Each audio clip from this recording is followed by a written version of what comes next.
You're watching the Batter Fans Network. The heroes are back. Beers talking balls, rapping pink and black.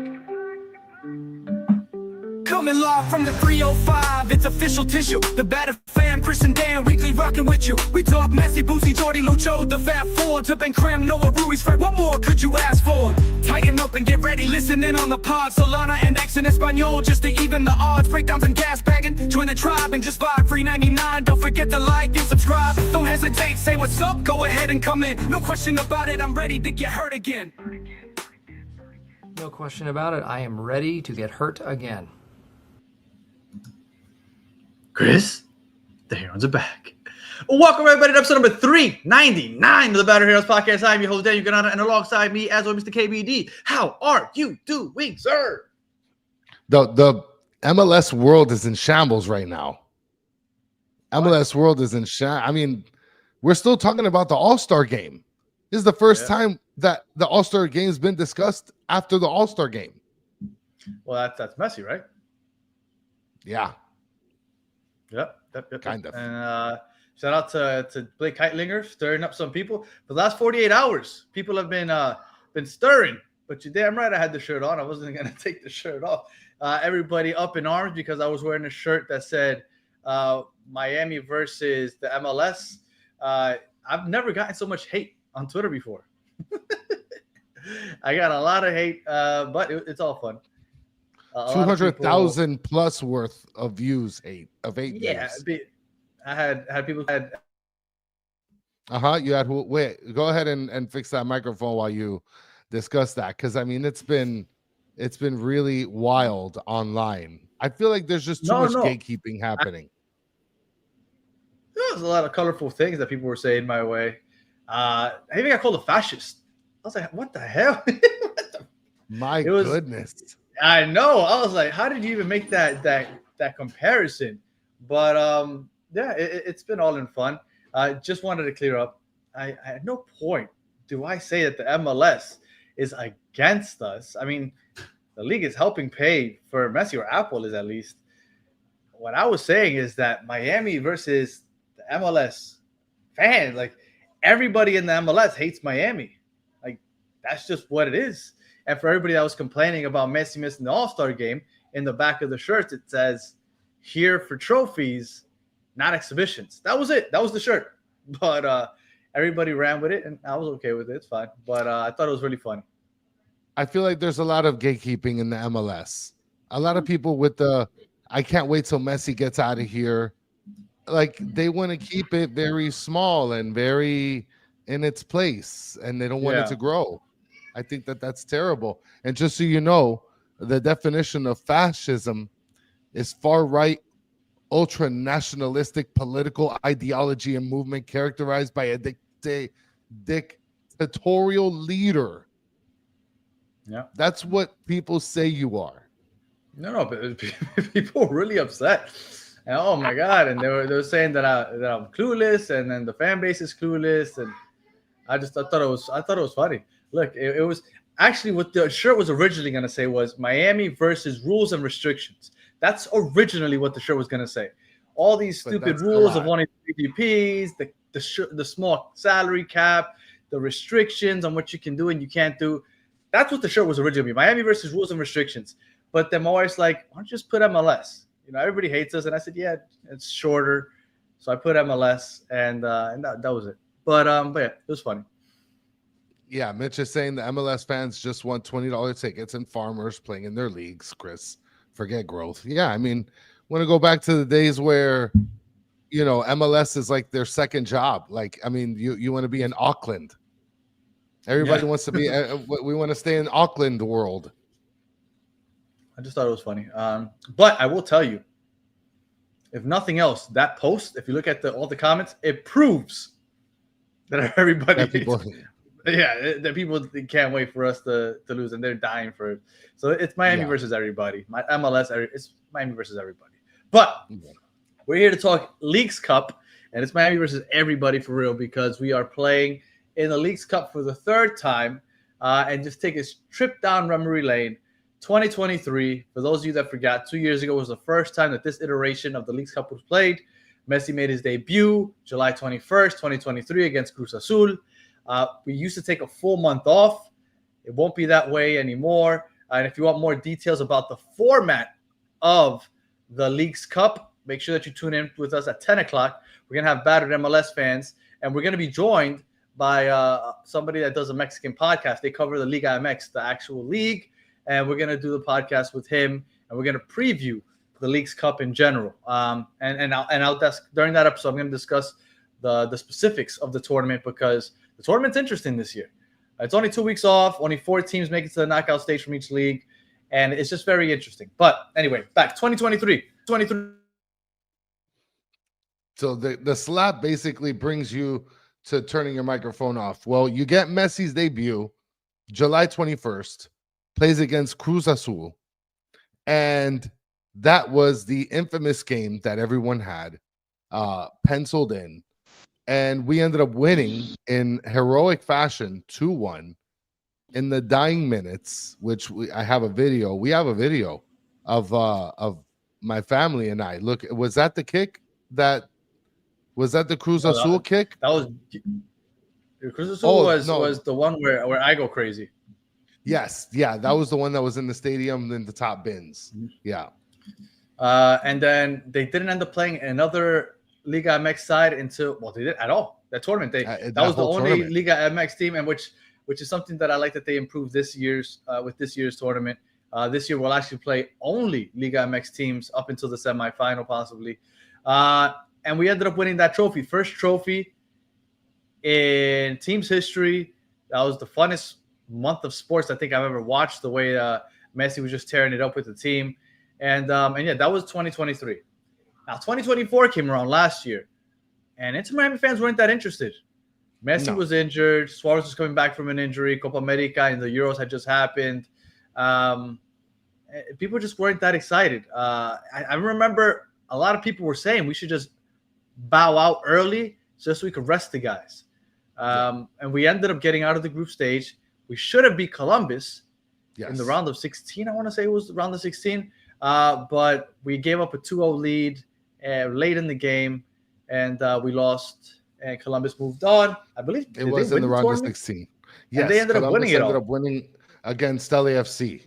Yeah, so they ended up winning it all. As a matter of the last representation from a Liga MX team was in the quarterfinal, where Club America played against Colorado, and then Mazatlan played against Philadelphia.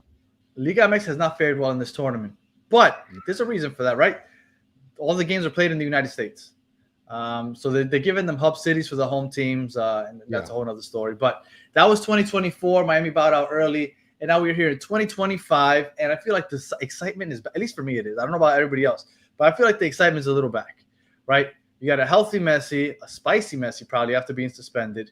You got a Rodrigo de Paul signing, which will probably debut. I don't know if it's going to be the first or second match. I suspect it'll be on Wednesday in the first match, probably come in as a sub, but I haven't heard anything yet. Because the first or second match.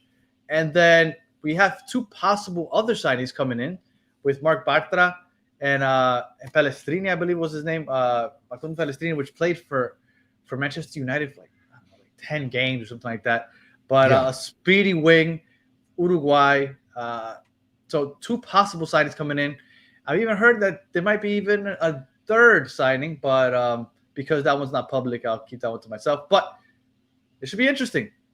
What are you thinking, and how are you feeling about the Leagues Cup 2025 coming up? Well, I feel like our chances are pretty solid. We're adding Rodrigo de Paul, right? So at some point he's going to play. We don't know if he's going to play in the first game or not. And I mean, we are going to be getting some new additions to the team, so that's going to help immensely. And we need it because there's guys that are, just coming off of injury or they've been injured. So I think that we're going to fare better in this tournament. And I like what Rubita said. The new system will delay MLS fans' hate of Inter Miami. This is very true. Because we're not going to play against any other MLS teams unless MLS. Yeah, well, it's not going to be for a while that we play against another MLS team. So in the beginning, it's going to be pretty strong as far as the Liga MX and their representation. And I feel like they might have a better they might have a better outing themselves in this tournament too. Yeah. And then Soccer Daddy said 4 MLS teams out of 18. Yes, 4. So it's basically you're playing against Liga MX teams, but you're comparing yourself in the standings to all the MLS standings. Yeah. Basically, if you lose a game, there's a good chance you don't make it out of the group stages. Yeah. You can't lose. You probably don't even want to draw. But if you draw and you win in PKs, you get 2 points. The first tiebreaker is goal differential. Second is goal score. Third is goals conceded. Fourth is fair play, red and yellow cards. Whoever gets less of those. So a lot of stuff going on, but let's get into the Rodrigo de Paul. Rodrigo de Paul introduced. Now the question is, 1, where is he going to play? Second, is he really going to make a difference?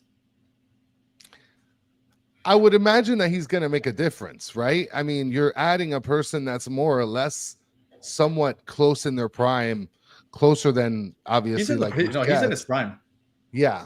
And you would assume that he's going to be better than Redondo and Bright, right? You would assume so.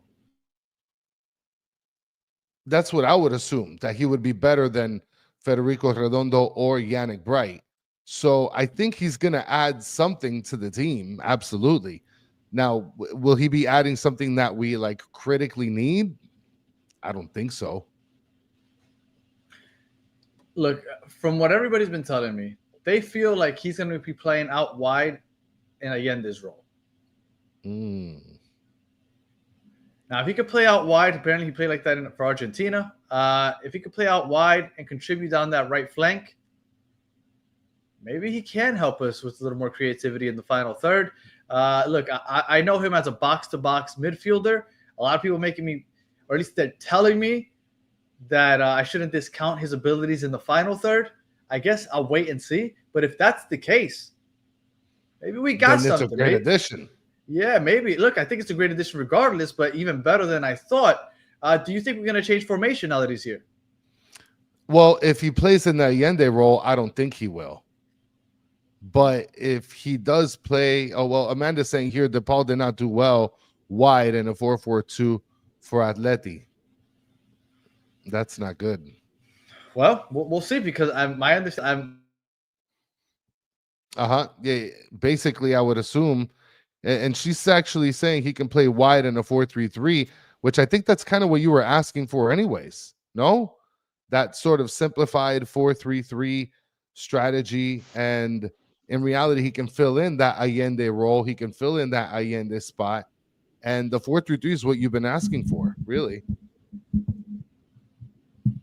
The 4-3-3 is what I've been asking for. I don't know if him playing out wide in a 4-3-3 is what I'm looking for. If it's a 4-3-3, I'm hoping he's going to be just a box-to-box midfielder, which I think would be great for him. In a perfect world for me, we'd play a 4-3-3, and we'd have either Bright or Segovia flanking Busquets as the 2 8s, and then Busquets as that lone pivot. I don't think that's what they're going to do, but to me, that's ideal. I never considered him out wide. A lot of people are telling me that that's what they expect to see. Now that Amanda said, because I know Amanda watches Atletico Madrid, if he really didn't perform that well out wide, that worries me a little bit. But, I mean, I guess we have to wait and see really how it works out. I mean, playing out wide with playing in La Liga is a whole nother beast compared to playing here in the MLS. So maybe he could do better here out wide. I mean, not as many defensive responsibilities as you have in La Liga. We'll see. I'm curious to see what it looks like.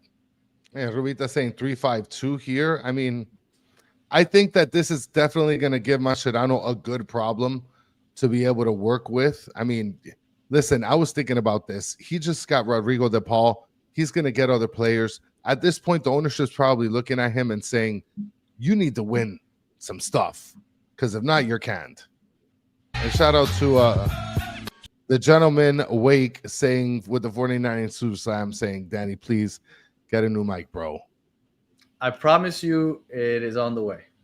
It won't be here by episode 400 tomorrow, unfortunately. I was hoping it would be here and I could start 400 fresh, but it is on the way. It is on the way. So just hold on with me. Just hold on with me just a couple more days, I promise. All right. More signings. Bartra supposedly, possibly coming in. That would help up the defense, and Pellistriti up out wide. Now, for those, I did see some people in Discord asking, how does that work? Don't you need to submit the rosters for Leagues Cup? My understanding is that during Leagues Cup play, you can change 3 players. So if you get a new signing, you can take one player out and put in a new signing.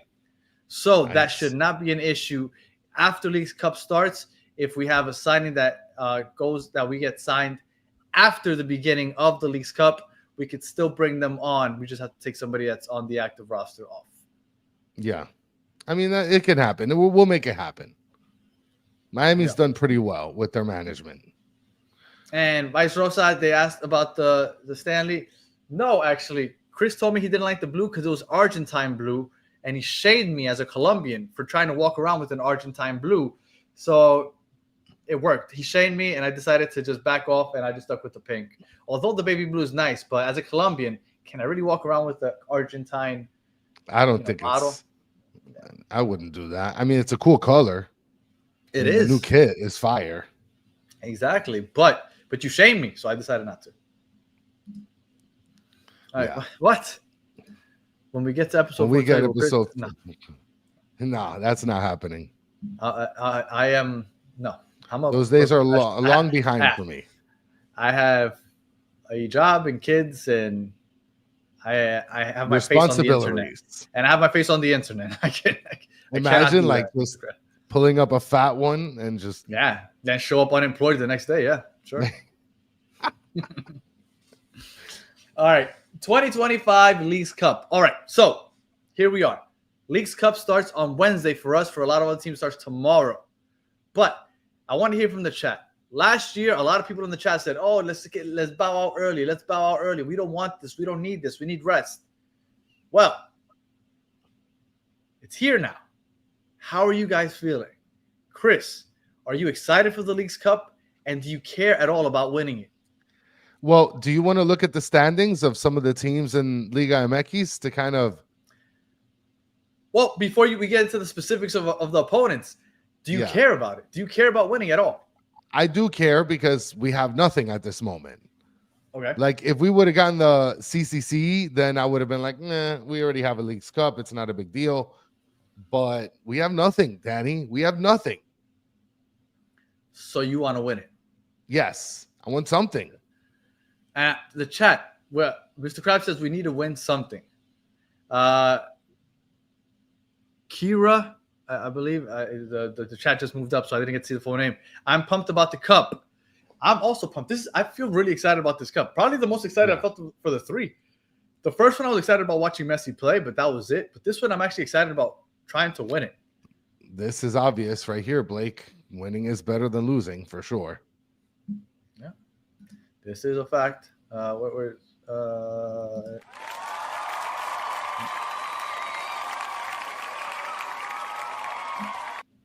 Blake. Shout out to Blake. Good comment. I'm also excited. I'm excited about it, and I want to win. And for some reason, I want hardware. I just feel like I've always said that sports have a weird way of working out. They just kind of work out certain ways. I kind of feel like Miami has to do well here, no? Like, with all the storylines, the Rodrigo de Paul signing, Messi suspension, coming in maybe a little spicy. Like, don't you feel like we should do well? Well, Sean Callahan is saying Drake Cup Magic Brewing. I mean, I don't know if he's going to return by then, but I think, I mean, the writing's on the wall. I think that we should be able to walk away with the Leagues Cup trophy this year. I mean, look, it's not going to be that easy. It's nothing but Mexican opponents. Yeah. And you can't lose any of your group games. It's going to be it's going to be tough sledding because I'm looking here. Match day 1 of 3 is tomorrow and Wednesday and Thursday. And then 2 of 3 is it's going to be this coming weekend, Friday and Saturday. Yep, and Sunday. Oof. So, tell me about the opponents. So I was going to bring up the standings, basically where. And I see somebody asking, when is Ustadi back? I haven't heard anything about Ustadi coming back, so I'm not sure. I'm pretty sure Drake won't be back for this either. So here's the standings of all the teams in Liga MX right now. The teams that we're going to have to play in the beginning is, so first we're playing against Atlas, right? And the 9th seed. They're in the 9th seed. Then we play against Necaxa, I think. They're in the 7th seed. And then Pumas all the way down here in the 15th seed. Now, I mean, whoever plays Toluca is cooked. 10 goals for. Jeez. tomorrow we will be having the preview of the Atlas game. We're still working on getting a guest. We might have found somebody that is familiar, and not the same guest as the one we're having tonight. Somebody else that might be familiar with Atlas, but maybe not a hardcore fan. But we try to get those guests on to tell us a little more. But just going based off the standings and the stats that I'm seeing here, I don't want to see Atlas. Toluca. Look, Atlas and Necaxa, a win, a draw, and a loss. Necaxa, wow, that's a horrible name. You got 3 goals against, 5 goals. No, I'm sorry, that's Club America. 5 goals for, 5 against. 5 against. Okay. Super Not mid. world beaters. Atlas, 7 goals for, 8 goals against. Not Really feeling mid. bad. Pumas, 4 goals for, 6 against. I'm not feeling necessarily bad about these opponents at the moment. Now, I know it's early in the Liga MX season, but I got to say, I don't feel horrible. And for those wondering how home field advantage and all that other stuff works, it goes based off the rankings of last year. And if you forgot, Miami ended up number 1, Supporting Shield winners. So they are hosting every single game unless they play against Cruz Azul. Cruz Azul is the only team ranked above them. But outside of Cruz Azul, they are ranked above every other team. So Miami will be hosting all those Every games. Yeah. Yeah, that's going to be solid. That's going to be fun. Yep. All right. So what are your predictions? Because remember, take into account how we've looked. Take into account the fact that Rodrigo De Paul is just going to start getting accustomed to playing with us. Take into account that Rocco might be the goalkeeper. The fact that we still have some injuries. We're not fully healthy yet. How are you feeling? Because remember, even if you draw, although technically you can still make it, life already gets a lot harder because then you got to bank on a lot of other teams drawing. Now, I understand that not everybody's – somebody winning all 3 games, it's possible, but probably unlikely.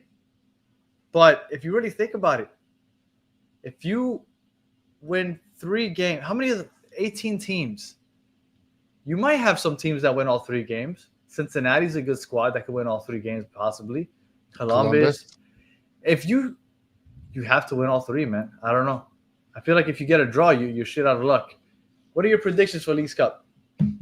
I would say win, loss, win. I feel like just out of the group stage, I feel like we're going to get out of the group stage. No problem. If we lose a game, we won't get out. No? Mm-mm. So let me explain it one more time because maybe you didn't hear me. So you can't lose. No, you can lose technically. Technically, you can lose. But here, so let me explain it one more time. There's only 18 MLS teams, okay? The 18 playoff teams from last year. Those are the teams that made it. 9 from the East, 9 from the West, okay? Every MLS team plays 3 games against Mexican teams, okay? Now, in those 3 games, whatever the results are, you're going to get put in a standing, right? And whoever is the top 4 teams in those standings win. So if you have 4 teams that win all 3 games and nobody else wins 3 games, then those teams move on. Yeah. Whatever team ends up with the most points moves on. Those are the top 4. Now, then you go to tiebreakers, which is, I know somebody said most wins, but if after 3 games, there's a good chance that everybody's tied at that point. If you lose, there's a good chance that you don't continue. I have a feeling that there's going to be more than 4 teams that win all 3 games. Wow. So then we would be able to go in with a win, tie, win. You could. You have to win in the PKs though, because if you draw, you get a point, and then if you win the PKs, you end up with 2 points. If you don't win the PKs, you only get that 1 point. I need to make a video because I have a feeling that some people don't understand. I'm gonna make a video explaining the Leagues Cup format. That's kind of crazy. If you lose a game, it's not concrete. It's a 0. But I feel like if you lose a game, you're probably not making it out of the group stage. Only 4 teams out of the 18 make it. Okay. I think Danny knows his math. So I think that at worst, you can draw, but you have to win the PKs, which would give you 8 points. Because you get 2 off of winning the PKs. Correct. And if you draw, but you don't win the PKs, then you get 1. It's kind of like hockey. Okay. Wow, what a mess. So there's going to be teams. I really believe this. I really believe that you'll have 5 or 6 teams that win all 3 games. So you're going to have 2 teams that went undefeated, but don't move on to the knockout stage. Now, what does that mean? In my opinion, I was going to say this in the MLS show, but I guess I'll say it now. And if you guys watch the MLS show, you'll hear me repeat myself. I think this is a good thing. Strictly for the entertainment aspect of it. You can't sit back and defend in this tournament. You need to win, and you need to win by multiple goals to make sure that you win that tiebreaker. So not only do you need to win 3 games, but you need to be on the attack. You need to be aggressive. You need to score a lot of goals because those are the tiebreakers, goal differential. So Mascherano's game plan where he scores 1 and then he's like, oh, let's defend for our lives. Let's win by 1 goal. Out the window. You can't win that way in this tournament. Yeah. So strictly for entertainment purposes, I think that's a good thing because I think it's going to make for really entertaining games. Well, I mean, this speaks volumes here. Robita saying unleash Suarez. I think maybe we might be able to. I think we may be able to see a different Suarez throughout this tournament. Maybe. What we need to see is a different Alba. Unleash Alba. Let him push up as high as he wants, as often as he wants. But yes, it's going to be. You need to be aggressive. You need to win by multiple goals, and that's going to be the tiebreaker. So it's going to be entertaining. Well, I'm ready for it because now I'm going to give you my prediction. It's win-win-win. Okay. That's mine. I imagine you're agreeing. Yes, but I don't think we get out of the knockout stage. I think we're going to be one of those teams that win all 3 games, but don't make it to the knockout stage. The way Mascherano's been coaching, maybe we score and we win. We have enough goal differential to make it through, but I have to see it to believe it. Yeah, I could see that. Remember, I could see that. We're not playing against Montreal and these teams that we put up 3 or 4 goals on. We're playing against good teams, or some of them are good, but I feel like Liga MX has good competition, and I don't know if we're going to be blowing them out. Straight to PK, no extra time and ties, according to Mike V. Correct. Let's go. So it should be fun. I'm looking forward to it. I think that those games are going to be entertaining. And for those teams that move on to the knockout stage, they will be playing games on the weekends and during the weekdays, apparently. Now, I haven't heard. I would assume that they reschedule some of those games because, especially for Mexican teams, because if you're a Mexican team and then you make it to the knockout stage, then you got to fly back to Mexico, come back on Wednesday to play a game, fly back to Mexico, come back on Wednesday to play a game, go back to Mexico, come back to play the final. It doesn't sound like that makes much sense to me. So we'll see how that goes. I haven't heard too many details about that. Bang! Bang! The gentleman awake and Super Sam. Thank you again so much for that. For prediction's sake, I think you need to look at who our competition plays. What's Columbus' schedule? What about NYC, LAFC, Cincy? Holy crap. Yeah, for sure. Well, hopefully, while Danny looks at that, hopefully they play Pachuca and Toluca. Okay, so let's look at it that way. Let me see who is in. Let's look at it that way. Just so you know, Cincinnati plays against Monterrey, which is one of the favorites. They're 4th. They have a 4-4 goal difference. They're 4 goals for, 4 goals against. Wow, they're stingy. Pachuca plays against San Diego, LAFC, and the Houston. Ooh, that's gonna be like a home game for them. Let's see. Toluca plays against Columbus, Montreal, and NYCFC. So that's another big boy that might get knocked down a peg. So you got Columbus, you got Cincinnati against Monterrey, and we had, who was it against Pachuca? No, against Pachuca you mentioned? San Diego, because they're the top team in the West. So LAFC. those are big boys. Those are big boys that might get knocked down a peg. Now let me look at Monterrey and Cruz Azul real quick. Monterrey. Well, Monterrey and Cruz Azul, you did mention that Cruz Azul Cincinnati. is yeah. Cincinnati, Charlotte, and the Red Bulls. Cruz Azul. They have Seattle, Galaxy, and Colorado. Oh, they're going to kill those teams. Okay, Cruz Azul is into the knockout stage. They're into the knockout stage. And then the last one I'll look up is Club America. Well, Club America has 5-4 goals, 3 against. They have Real Salt Lake, Minnesota, and Portland. Oh, my goodness. They could walk all over that one. So, I mean, Miami could win all 3. Like I said, maybe they do move on. But I know some people might think I'm crazy, but I look at like a team like Atlanta that everybody's kind of just underestimating. And I think that they could just randomly upset a couple of teams. Let me see who they play. And make it out. They play the same 3 opponents that we play.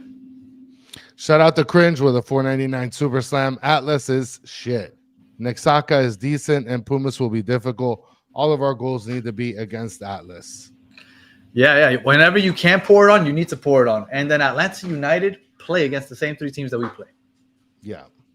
I have a feeling Atlanta United can make it out. Oof. Imagine. That's a hot take. We wouldn't face them until the semifinal, because when it comes to the knockout stage, you know how the top 4 teams in the MLS play against the top 4 teams in the Liga MX. Number 1 in MLS plays number 4 in Liga MX. Number 2 in MLS plays number 3 in Liga MX. So on and so forth. So they're making sure that even in the quarterfinals, that MLS is playing against Liga MX. The only time you can play against another MLS team is in the semifinals or in the finals. So I appreciate that format, because I like that we're playing against teams we've never played against before. Yeah, it's interesting for sure. And then Estavo Palvo asking when is DePaul going to play. I would assume, I haven't heard anything. 100%. I think I would put money he's playing on Saturday in the second game, but I have a feeling he's going to come in the second half as a sub in the first game, kind of like Messi did 2 years ago. I haven't heard anything, though. I don't know if he's even trained or if that's a possibility, but I feel pretty confident he'll be there for Saturday. But I would guess for Wednesday, you might see him in the second half. Most likely. I'm pretty sure you will. So predictions, I think we win all 3 games, but I have a feeling that we might not make it through even if we win all 3 games. And that would be a storyline all in itself. Yeah, that's brutal. But now that I saw the opponents for Cincinnati, for what are the teams? Columbus, NYCFC. San Diego, which is the top team in the West, it made me feel a little better. So yeah, good looks to the person that told us to look at that. All right, Chris, any final thoughts? I'm ready for this week, man. I want a trophy. Yeah, me too. And this episode 399. Tomorrow is episode 400. I know I've been talking about the store opening up. The store's supposed to open up at the end of this week, August 1st, I want to say. I think my wife has the details. But we're finally going to open up the store with some new merch, some villain wear, right? Because we're the villains of the league now. So look out for that. That should be interesting. But I'll keep you guys updated with that on the show this coming week. And I think that's it. Now, if you want to hear more about Liga MX and MLS in Leagues Cup, make sure that you join us at 10 o'clock for Battered MLS fans. Like I said, we're going to have a guest that is more knowledgeable on Liga MX, and we'll be talking about the Leagues Cup, give our predictions, and hear what Liga MX has to offer. So with that's it. It's a quick, short show. Okay. It was. Yeah. Quick and easy. Efficient. We got through all the talking points pretty quickly. Shout out to everybody in the chat. If you are listening on audio, we appreciate you listening all the way to the end. Please leave us 5 stars, comment, review, all the good stuff. If you're watching on YouTube, thank you for watching all the way to the end. Please like, subscribe, share, tell your friends. And then assuming we make the final. Who do you think we face? Monterrey. And then Clara, I know he's a Pumas fan. I was gonna ask him if he's okay talking. If he was okay talking English here. Yeah, we'll see. But we do have a Monterrey guest. We have Eddie, and I see Monterrey just because if we make the finals, Monterrey. Not only do you have the CCC last year, which is a storyline all in its own, but then you got the whole Sergio Ramos versus Messi again. Yeah. So that storyline also. Fantastic. Yeah. All right. So that is it for today. Make sure you join us tomorrow for episode number 400. And if you're not doing anything in a couple minutes, 20 minutes or so, make sure you join us for Battered MLS Fans. So until the next one, have a good one.